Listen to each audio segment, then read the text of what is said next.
கிட்டத்தட்ட ஒரு 4, 5 நாளா எக்ஸிட் போல் ரிசல்ட் வந்து வேற எதுவும் பேசுறதுக்கு இல்ல. கழுது அதையாவது பேசிக்கிட்டு இருப்போம். ரிசல்ட் வர வரைக்கும் அப்படின்னு சொல்லிட்டு, செய்தி தொலைக்காட்சி நிறுவனங்களும், நம்ம மக்களும் கூட யார் ஜெயிப்பா? யார் ஜெயிப்பா? இவங்களா? அவங்களா? இவங்களுக்கு இத்தன பெர்சென்டேஜ், அவங்களுக்கு அத்தன பெர்சென்டேஜ்ன்னு சொல்லிட்டு பேசிக்கிட்டு இருக்காங்க. விஜய்க்கு விஜய்க்கு கூட பெர்சென்டேஜ் குடுத்து ஆக்சிஸ் மை இந்தியா அப்படிங்கிற பேர் வந்து தமிழ்நாடு முழுக்க பரவலா தெரிஞ்சிருச்சு. சிலர் வந்து சில பத்திரிகையாளர்கள் வந்து விஜய் கண்டிப்பா ஜெயிக்கணும். எதிர் தரப்புல இருந்து கூட என்ன சொல்றாங்கன்னா, விஜய் மட்டுமாவது ஜெயிச்சிரணுங்க. சட்டமன்றத்துக்கு போணும். என்னத்தான் பண்றான் அந்த ஆளு போய் அப்படின்னு பார்க்கணும் அப்படின்னு சொல்லி ஆசைப்படுறாங்க.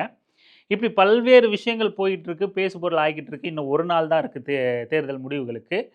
நாமளும் தேர்தல் முடிவு குறித்து இத்தனை பெர்சென்டேஜ் வந்துருச்சு, இத்தனை பெர்சென்டேஜ் வந்துருச்சுன்னு ஒரு நாள் வெயிட் பண்ணா, 2, 3 நாள் வெயிட் பண்ணா ரிசல்ட்டே வந்துற போகுது. அதுக்கப்புறம் பேசிக்கலாம்.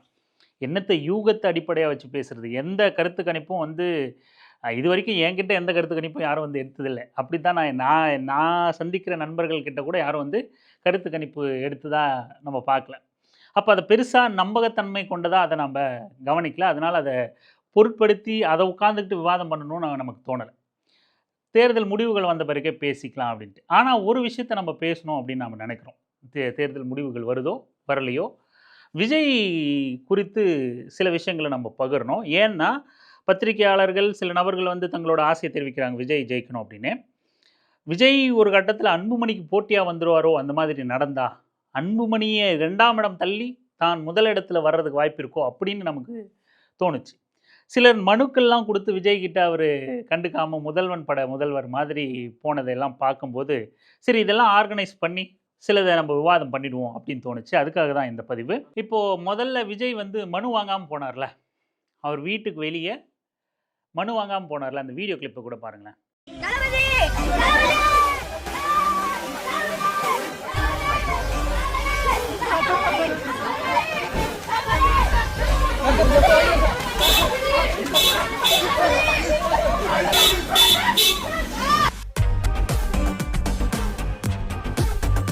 பார்த்தீங்களா? கிட்டத்தட்ட ஒரு 10, 15 பேர் இருந்திருப்பாங்கன்னு நெனைக்கிறேன்.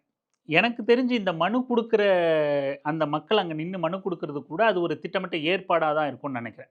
யாராவது விஜயோட அபிமானிகள் இல்ல கட்சிய சார்ந்த நபர்கள் வந்து, "நம்ப ஆட்சி தான் அமைஞ்சிரும். ஆ அத நீங்க உறுதிப்படுத்துற மாதிரி அண்ணன் விஜய் கிட்ட போய் நீங்க மனு குடுங்க. அத நாங்க பெரிய செய்தியா மாத்தி, பாரு மக்களுக்கெல்லாம் கூட தெரிஞ்சிருச்சு. ஆட்சி அமைக்க போறது இவரு தான் புரிஞ்சு, தங்களோட குறைகள மனுக்களா வந்து குடுக்குறாங்க." அப்படின்னு சொல்லிட்டு அத ஒரு செய்தியாக்கலாம்னு முயற்சி பண்ணியிருப்பாங்க போல. என்னன்னா, அத விஜய் கிட்ட முன்னாடி சொல்லிக் குடுக்காம அத பண்ணியிருப்பாங்க போல. இல்லன்னா, ஒரு 15 பேர் தான் இருக்காங்க. ஒரு மனுவ குடுத்து அது ஒரு டிராமா பண்ணியிருக்கலாம். அதனால அத விஜய்க்கு சொல்லாம அந்த டிராமா ஏற்பாடு பண்ணதுனால, அது ஒர்க் அவுட் ஆகாம போயிடுச்சு. சரி ஒருவேள அது இயல்பா, ஒருவேள அங்க வந்துன்ருந்த ஒரு 10, 15 பேர் அந்த மக்கள் வந்து நெஜமாவே ஒரு விஜய நம்பி, விஜய்க்கு தான் நம்பலாம் ஓட்டு போட்டுருக்கோம். விஜய் ஆட்சி தான் வந்துரும்னு எல்லாரும் சொல்றாங்க. எல்லாரும் பேசிக்கிறாங்க. நாம இப்பவே நம்மளோட குறைகள, தேவைகள மனுவா குடுத்து வச்சிருந்தோம்னா, விஜய் கிட்ட நம்ம தேவைன்னு மனு குடுக்குற முதல் நபர்களா நாம இருக்கிறதுனால, அத அந்த குறைகளுக்கு கவனம் கொடுத்து, அத சால்வ் பண்ணுவாங்க. அப்படிங்கிற எண்ணத்துல கூட நெஜமாவே அங்க இருந்தவங்க வந்து இயல்பா கூட வந்திருக்கலாம். ஆனா, விஜய் என்ன பண்ணார்? அப்படிங்கிறது தான் இங்க பெரிய நம்ம கவனிக்க வேண்டிய விஷயம். நாம இதுவரைக்கும் சினிமாக்கள் நமக்கு வந்து அரசியல்வாதிகள வில்லன்களாவே காட்டியிருக்கு. முதல்வன அ கலைஞர குறிக்கிற மாதிரியோ, இல்ல இன்னும் பிற அரசியல்வாதிகள குறிக்கிற மாரியோ, முதல்வன் படம்லாம் சங்கர், சங்கர் எடுத்தார்ல குடுமி வச்சுக்கிட்டு. அவர்லாம் என்ன பண்ணுவார்னா, நம்மளோட அரசியல்வாதிகள்லாம் ரொம்ப மோசமானவர்கள், ஜாதி பார்க்கக்கூடியவர்கள், வாக்கு அரசியலா மட்டும் பார்க்கக்கூடியவங்க, மனிதர்கள தீண்டாமையோட அணுகக்கூடியவங்க, தொட்டுட்டா கைய உடைச்சு விட்டுருவாங்க. கண்ணாடி ஏத்தி ரகுவரன் பண்ணுவாப்ல. திடீர்னு தலைவா அப்படி உன்கிட்ட கைய குடுக்கணும்னு வந்து கைய குடுப்பாப்ல. ரகுவரன் முதலமைச்சரா இருந்து கைய காருக்குள்ள வாங்கி கண்ணாடி ஏத்தி கைய உடைச்சு வெளிய விட்டுருவாப்ல, தொட்டுறதுக்காக. அப்போ நம்ம சுத்தி இருக்கிற அரசியல்வாதிகள்லாம் இவ்வளவு மோசமான அரசியல்வாதிகள்னு நம்மளோட பழகுற, புழங்கிக்கிட்டு இருக்கிற, பழகிக்கிட்டு இருக்கிற அரசியல்வாதிகள வில்லனா காட்டிக்கிட்டு இருந்தான் அந்த குடுமி பைய சங்கர். ஆனா, அத மிஞ்சுற அளவுக்கு இன்னைக்கு விஜய் வந்து நிக்கிறாப்ல. எத்தனை ஆண்டுகள் கழித்து மாற்று அப்படிங்கிற பேர்ல நம்மகிட்ட ஒரு அரசியல்வாதி, நடிகன்லேருந்து அரசியல்வாதியா மாறுன ஒரு நபர் வந்து இன்னைக்கு நிக்கிறார். குறைஞ்சபட்சம் ரகுவரனாவது கதவ ஜன்னல் தொறந்துட்டு கண்ணாடி இறக்கிட்டு கேட்பாரு, பார்ப்பாரு, பேசுவாரு. ஒரு அரசியலுக்காக, ஒரு விளம்பரத்துக்காக, ஒரு பத்திரிக்கைக்காகவாவது அந்த மாரி பண்ணுவாங்க. ஆனா விஜய் நிற்கிறது ஒரு 15 பேர். நீ கேமராவுல பார்த்திருப்ப, வீட்டுக்கு வெளிய இருக்கிற கேமராவுல பார்த்திருப்ப. ஆட்கள் பார்த்துட்டு வந்து கூட சொல்லியிருப்பாங்க. மனுவோட நிற்கிறாங்க, அதை வாங்கிக்கலாம்னு சொல்லியிருக்கலாம். அது பாசிட்டிவாக தான் போயிருக்கும் விஜய்க்கு. ஆனால் அதை கூட செய்ய துணிவில்லாத, துப்பில்லாத, எப்படி ஒரு அரசியல்வாதியா நடந்துக்கிறது அப்படிங்கிற அந்த அணுகுமுறை இல்லாத ஒரு நபரா, நான் வந்து பெரிய மாற்று அரசியல்வாதி, முதலமைச்சரா வந்து புடுங்கி தள்ளிருவேன் அப்படின்னு வந்து இந்த நபர் பேசுறதும், அந்த நபரை பெரிய ஹீரோவா நம்ம பார்க்கறதும் அருவருப்பான ஒரு விஷயமா இருக்கு. மிக அருவருப்பான விஷயமா இருக்கு. விஜயோட இந்த பிஹேவியர் அப்படிங்கிறது, இந்த பிஹேவியர்ல எல்லாமே வொர்ஸ்ட். மிக மோசமான, கேவலமான, எந்த ஒரு அரசியல்வாதியும், ஒரு கவுன்சிலர் கூட, ஒரு வார்டு மெம்பர் கூட நம்ம மக்கள்கிட்ட போய் நிக்கணும். முகசுளிச்சு பேசிறக்கூடாது. கோவமா பேசிறக்கூடாது. பொறுமையா ரிசீவ் பண்ணணும். வந்தவங்களுக்கு காஃபி குடிக்கணும். கு மு ம இயன்றவங்க வந்தவங்களுக்கு காஃபி குடுத்து ரிசீவ் பண்ணுவாங்க. முடியறவங்க வந்தவங்கள சாப்பிட வச்சு அனுப்பணும். அவங்க குறைகள தீர்க்கிறோமோ இல்லையோ, அவங்கள ப்ராப்பரா ரிசீவ் பண்ணி அனுப்பணும். ஆஃபீஸ்ல நம்ம இருக்கிறோமோ இல்லையோ, அவங்க வந்தவங்கள வரவேற்று ஒழுங்கா கவனிச்சு அனுப்ப ஆட்கள வச்சிருக்கணும் அப்படின்னு, நம்ம அரசியல்வாதிகள் இதுக்கு முன்னாடி இவங்கெல்லாம் யார பழசு சரியில்ல, மாற்ற வேணும்னு சொன்னாங்களோ, அந்த அரசியல்வாதிகள்லாம் இத்தகைய பண்போட நடந்துக்கிட்டாங்க. கொள்கை ரீதியில நமக்கு பல முரண்பாடுகள் இருந்தாலும். ஆனா, எந்த அடிப்படை தன்மையும், மனுஷத்தன்மையும் இல்லாத கேடுகெட்ட பயலா இவன் நடந்துகிட்டு இருக்கான். விஜய்ங்கிற நபர். ஒரு 10 பேர்கிட்ட ஒரு மனு வாங்க துப்பு இல்ல. நீ வந்து முதலமைச்சராகி கிழிக்க போறியா? இப்போ 2வதுக்கு வருவோம். அடுத்துக்கு வருவோம். ஒரு வேளை இவரு கழட்டிட்டார், கிழிச்சிட்டார். எம்எல்ஏ ஆகி புடுங்கி தள்ளிட்டார் இவரு. திருச்சி கிழக்குலயும் கட்சியில எத்தனை பேர் நாசமா போறான் அதை விடுங்க. ஒருவேளை விஜய் ஜெயிச்சிட்டார். பத்திரிகையாளர்கள் ஆசைப்படுறாங்க. எதிரணியினர்லாம் ஆசைப்படுறாங்க. போயேன் மவனே நீ எம்எல்ஏ ஆகணும், சட்டமன்றத்தில் சிக்கி சின்னாபின்னம் ஆகணும், என்னத்தான் புடுங்கி கழற்ற பார்ப்போம் அப்படின்னு எல்லாரும் பேசுறாங்க. ஒருவேளை நம்ம அதுக்கு கூட போல. ஒருவேளை எம்எல்ஏ ஆயிட்டாப்ல, என்ன பேசுறாருங்கிறதெல்லாம் விடுங்களேன். விஜய் வந்து எம்எல்ஏ ஆயிட்டாப்ல. சட்டமன்றத்துக்கு போனோம். என்ன பண்ணுவாப்ல? அன்புமணியை மிஞ்சுவாப்ல. அன்புமணியை மிஞ்சி நான் தான் முதலிடம், 2வது இடம் தான் 35 ஆண்டுகளை கடந்த பாட்டாளி மக்கள் கட்சியோட தலைவராக அறிவிச்சுக்கிட்ட அன்புமணி கூட அப்படின்னு நிரூபிப்பாப்ல. எதுல? அன்புமணி நாடாளுமன்றத்துக்கு போக மாட்டாப்ல. விஜய் சட்டமன்றத்துக்கு போக மாட்டாப்ல. இவ்வளோதான் விஜயோட அறிவு. சட்டமன்றத்துக்கு போகிறதுக்கான வாய்ப்பே இல்லை. மேபி பதவி ஏற்றுக்க போகலாம்.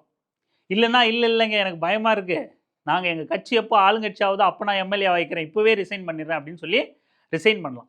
எனக்கு தெரிஞ்சு ஒருவேளை ஜெயிக்க வாய்ப்பு இல்லை. ஒருவேளை ஜெயிச்சா விஜய் தன் பதவியை பாதியிலே ராஜினாமா பண்ணிட்டு வரணும். இல்லைன்னா அன்புமணியை மிஞ்சிய விஜய் அப்படின்னு நியூஸ் போடுற அளவுக்கு 0 அட்டண்டன்ஸ் பர்சன்டேஜ் கொண்ட ஒரு சட்டமன்ற உறுப்பினராக விஜய் அமையணும். இதை தாண்டி விஜய்க்கு எந்த ஒரு அணுகுமுறையும் பக்குவமும் அரசியலில் கிடையவே கிடையாது. இவரால் சட்டமன்ற ஒரு நார்மல் அரசியல்வாதியாகவே நடந்துக்க முடியல. ஒரு ஒரு ஒரு கட்சி ஆரம்பித்து மக்கள்கிட்ட மக்கள் செல்வாக்க பெற முயற்சிக்கிற ஒரு அரசியல்வாதியாகவே இயங்க முடியல, செயல்பட முடியலன்னா நீ என்ன சட்டமன்ற உறுப்பினராகி கிழிக்க போகிற? ஆக இதுதான் வந்து விஜய் சட்டமன்ற உறுப்பினர் ஆனாலும் நடக்கும். இது 2வது விஷயம். 3வது விஷயத்தை நம்ம வருவோம். எல்லாரும் வந்து ஸ்டேட்டஸ் வைக்கிறாங்க, ரீல்ஸ், இன்ஸ்டாகிராம் ரீல்ஸ் பண்ணுறாங்க. ஐயோ அண்ணா நீங்கள் ஜெயிச்சிடணும் அண்ணா, நீங்கள் ஜெயிக்கலைன்னா நாங்கள் அடுத்து மேலேருந்து கீழே குதிப்போம், கீழே இருந்து மேலே குதிப்போம், அழுவோம், ஒப்பாரி வைப்போம், என்னென்னமோ செஞ்சு போட்டோம், அண்ணன் தங்க ஆகி போட்டோம் அப்படின்னு சென்டிமெண்ட் ஸ்டேட்டஸ் எல்லாம் வைப்போம். அதனால் எப்படியாவது ஜெயிச்சிருமாரா அப்படின்னு சொல்லிட்டு ஃபயர் விட்டுக்கிட்டு இருக்காங்கல்ல. இதெல்லாம் எதுக்கு? இவங்கெல்லாம் நிஜமாவே விஜய் வந்து பெரிய அரசியல்வாதியாக வந்துடணும், தலைவர் வந்து மாற்றத்தை கொடுத்துருவார், அந்த முதல்வன் பட சீனில் வந்து என்ன மாதிரியே இந்த நாடும் ஊனமாக இருக்குது தலைவா, நீ தான் வந்து நடக்க வைக்கணும் அப்படின்னு பேச போகிறாங்களா? இல்லை அப்படி தான் விஜய் வந்து கிழிக்க போகிறானா? ஒன்றும் கிடையாது. இந்த சோஷியல் மீடியாவில் இயங்குகிற எல்லாரும் வந்து இப்படி அழுதுகிட்டு வீடியோ பண்ணி போடுறதோ, ஐயோ ஓட்டு போட 6 மணி 7 மணிக்கு ஓடி வந்தேன், 8 மணிக்கெல்லாம் பூத்து க்ளோஸ் பண்ணிட்டாங்க, 6 மணி வரையும் தான் பூத் இருக்குது, ஓட்டு போட முடியுங்கிற அறிவில்லாமல் வந்து வீடியோ போட்டுக்கிட்டு சுற்றுதுங்க சில தற்குறிங்க. இப்படியெல்லாம் வீடியோ போடுறதுக்கான காரணம் என்ன அப்படின்னா, விஜய்ங்கிறது வந்து ஒரு வியாபார பொருளாக இன்றைக்கி இருக்காப்புல. என்ன வியாபார பொருள் அப்படின்னா, விஜய் நம்பி எதுவும் பொருள் விற்க முடியாது, அது வேறு விஷயம். சோஷியல் மீடியாவில் ஃபாலோவர்ஸை இன்க்ரீஸ் பண்ண, தனக்கான ஃபேம் கிடைக்க ஒரு வியாபார பொருளாக விஜய் அதுக்கு முன்னாடி வந்து சீமான் பயன்படுத்தப்பட்டார். நீங்கள் நல்லா கவனிச்சிங்கன்னா தெரியும், சீமானோட வசனங்களை எடுத்து போட்டு ரீல்ஸ் பண்ணுறது, ஒரு மாற்று வேணும்னு சொல்கிறது, மாற்றம் வரட்டுங்க, விவசாயி ஆளட்டுங்க, விவசாயம் தாங்க நம்ம நாட்டோட முதுகெலும்பு, விவசாயம்னா கேவலமாக போச்சு, விவசாயத்துக்கும் அந்த கேடு கட்டவனுக்கு என்ன சம்மந்தம் இருக்குது? அவன் ஒரு தற்குறி லூசு பைய குடிகாரன். ஆனால் இங்க ஒரு திமுக அரசியலையோ, அதிமுக அரசியலையோ, ஏன் பாஜக அரசியலையோ பேசணும்னா கூட ஒரு ஒரு நல்லதோ, கெட்டதோ, ஆதரவோ, எதிர்ப்போ ஒரு ஒரு சித்தாந்த ஒரு கொள்கை ரீதியிலான அரசியல் வந்து பேசியாகும். ஆனா, மாற்றம் அப்படிங்கிற ஒற்றை வார்த்தைய வச்சு ஒரு அரசியல் பேச முடியும் அப்படின்னா, அது இந்த மாதிரியான தற்குறி பயல்கள வச்சு தான் பேச முடியும். நீங்க இப்ப விஜய் ஆதரிக்கிறவங்களையோ, சீமான ஆதரிச்சவங்களையோ நீங்க கேட்டீங்கன்னா, ஏன் ஆதரிச்சவங்க என்னன்னா, இப்ப எவனும் ஆதரிக்கல சீமான. அவன்லாம் இப்ப விஜய் கிட்ட வந்துட்டான். இவங்க கிட்டலாம் நீங்க போய் கேள்வி கேட்டீங்க அப்படின்னா, எத்தன நாளைக்குங்க இவங்களே இருக்கட்டும்? ஒரு மாற்றம் வேணும்ல. மாற்றம்ங்கிற ஒற்றை வார்த்தைய வச்சு அரசியல் பண்ணக்கூடிய நபர்கள் இவங்க. ஒற்றை வார்த்தைய வச்சு வாக்களிக்கணும்னு நினைக்கக்கூடிய நபர்கள் இவங்க. இவங்களுக்கு இந்த இந்த நாட்டோட அரசியல் என்ன? பொருளாதாரம் என்ன? கொள்கை என்ன? யார் என்ன திட்டங்கள் என்ன? எத பத்தியும் கவல கிடையாது. நான் நான் இருக்கிற வரைக்கும் கேள்விப்பட்ட வரைக்கும் இவங்க தான் கட்சி ஆட்சி இருக்கு. இவங்க தான் முதலமைச்சர். மாத்தி போனா இவங்க தான் முதலமைச்சர். எதுக்கு இவங்களே? ஏன்னா நான் விழுந்தது, எழுந்தது, நான் சாப்பிடுறது, தூங்குறது எல்லாத்துக்கும் என்னோட பிரச்சனை இப்ப லாப நஷ்டம் எல்லாத்துக்கும் அவங்கள தான் நான் காரணமா நெனப்பேன். அவங்க ஆட்சியின் கீழ நான் இருக்கும்போது. ஸோ ஒரு மாற்றம் வரட்டுங்க. மாற்றம் வந்தாக்கா, அப்படியே தமிழ்நாட்ட வடிவேலு சொன்ன மாரி இங்கிருந்து மேல நிப்பாட்டிடலாம். தமிழ்நாடு இப்போ கீழ இருக்கிறதுனால தானே இவ்வளோ பிரச்சனை. தண்ணி குடுக்க மாட்டேங்கிற, நிதி குடுக்க மாட்டேங்கிற. நாங்க மேல வந்துர்றோம். மேப்ப கட் பண்ணி இப்படி திருப்பிற வேண்டியது தான். இப்படி மாற்றம்ங்கிற ஒற்றை வார்த்தைய வச்சு அரசியலுங்கிறதே வந்து மாற்றம்ங்கிற ஒற்றை வார்த்தைங்கிறதும், ஊழலுங்கிற ஒரு ஃபேமஸ் டயலாக். ஊழல் சிஸ்டம் இஸ் ஈக்குவல் டூ ஊழல். ஒரு ஒரு ஒரு அரசு எந்திரம் அப்படிங்கிறது இருக்குன்னா, அது ஊழல் படிஞ்சதா தான் இருக்கும். அது பெட்டர் யாருன்னு தான் பார்க்க முடியும். ஊழல் ஒழிக்கிறேன்னு ஒருத்தன் அரசியல் பண்ணவே முடியாது. மக்களுக்கான எம்பவர்மெண்ட்ட பேசி வேணா அரசியல் பண்ணலாமே தவிர, ஊழல் ஒழிப்புங்கிறது ஒரு அரசியல் கிடையாது. இப்படி இந்த தற்குறிகள்லாம் வந்து அரசியல் பேசுறதுங்கிறது மாற்றங்கிற ஒரு அரசியல வச்சுக்கிட்டோம். சோசியல் மீடியால அத வச்சு தங்கள பெரிய ஆட்களா மாத்திக்கலாம். பெரிய ஹியூஜ் ஃபாலோவர்ஸ கிரியேட் பண்ணிரலாம். பெரிய கூட்டத்த தங்க பின்னாடி திரட்டிடலாம். அது மூலமா ஒரு வியாபாரத்த பார்த்துரலாம் அப்படின்னு, முன்னாடி சீமானுக்கு என்ன பண்ணாங்களோ, அதே தான் இன்னைக்கு விஜய்க்கும் பண்ணிக்கிட்டு இருக்காங்க. அத வச்சு தாங்கள புகழடைந்தவர்களா மாத்திக்கலாம். ஒரே நாள்ல பேசு பொருளா நம்ம மாறலாம். இந்த வாட்டர்மெலன் ஸ்டாரு, ஜிபி முத்து, இன்னும் நெறைய பேர் சோசியல் மீடியாவுல நெகட்டிவ் ஃபேம்ல வந்து வளருவாங்க. தங்கள கிறுக்கு பசங்க மாரி காட்டிப்பாங்க. ஒரிஜினலா கிறுக்கனா இல்லையாங்கிறது வேற. ஆனா, கிறுக்க மாதிரியே நடந்துப்பாங்க. அப்படியான நபர்கள் தான் சோசியல் மீடியால வந்து "என்னத்தவம் செஞ்சு புட்டோம், அண்ணா வந்துரு அண்ணா, ஜெயிச்சிரு அண்ணா" அப்படின்னு பேசுறதெல்லாம் அவர்களை முன்னிலைப்படுத்தி, விஜய பயன்படுத்தி தங்களோட சமூக வலைதளத்த புகழ வளர்த்துக்கலாம். ஃபாலோவர்ஸ கூட்டிக்கலாம். அப்படிங்கிற ஒரே காரணம் தான் இதுக்கு பின்னாடி இருக்கிறதெல்லாம். விஜயோட மொத்த அரசியலும் சோசியல் மீடியா அரசியல் தான். சோசியல் மீடியா அரசியலுங்கிறது வந்து விஜய்க்கான அரசியலா இருக்கிறதில்ல. அது எல்லாரோட தனிப்பட்ட அரசியல்.